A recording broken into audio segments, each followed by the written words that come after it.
Welcome back to Lotus Petals. ನವಣಕ್ಕೆ ಕಿಚಡಿನ ನಾನು ಇದನ್ನು ಮಾಡ್ತಾಯಿದ್ದೀನಿ. ಒಂದು ಬಿಸಿಯಾದ ಕುಕ್ಕರ್ಗೆ 4 ಚಮಚ ಎಣ್ಣೆ, ಸಾಸಿವೆ, ಜೀರಿಗೆ, 2 ಎಸಳು ಕರಿಬೇವಿನ ಸೊಪ್ಪು, ಚಿಕ್ಕದಾಗಿ ಕಟ್ ಮಾಡಿ ತೊಗೊಂಡಿರೋಂಥ 4 ಹಸಿಮೆಣಸಿನಕಾಯಿ, 1 ಈರುಳ್ಳಿ, 1 ಇಂಚು ಚಿಕ್ಕದಾಗಿ ಕಟ್ ಮಾಡಿ ತೊಗೊಂಡಿರೋಂಥ ಹಸಿ ಶುಂಠಿ, ಸ್ವಲ್ಪ ಪ್ರಮಾಣದ ಬೀನ್ಸ್, ಕ್ಯಾರೆಟ್, ಬಟಾಣಿ,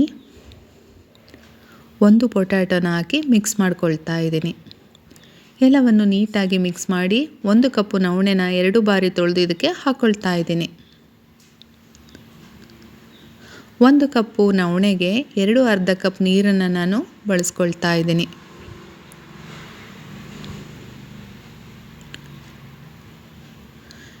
ನೀಟಾಗಿ ಮಿಕ್ಸ್ ಮಾಡಿ ರುಚಿಗೆ ತಕ್ಕಷ್ಟು ಉಪ್ಪನ್ನು ಹಾಕಿ ಇನ್ನೊಮ್ಮೆ ಇದನ್ನು ಮಿಕ್ಸ್ ಮಾಡ್ತಾ ಇದ್ದೀನಿ. ಕುಕ್ಕರ್ ಲಿಡ್ನ ಕ್ಲೋಸ್ ಮಾಡಿ 2 ವಿಷಲ್ ಬರ್ಸಿಟ್ಟಿದ್ದೀನಿ. 2 ವಿಷಲ್ ಬಂದ ನಂತರ ಇದನ್ನು ನಾನು ಓಪನ್ ಮಾಡಿ ಇದಕ್ಕೆ ನಾನು ಸ್ವಲ್ಪ ಪ್ರಮಾಣದ ಕೊತ್ತಂಬರಿ ಸೊಪ್ಪು ಮತ್ತು ಹಸಿ ಕೊಬ್ಬರಿನ ಹಾಕ್ತಾ ಇದ್ದೀನಿ.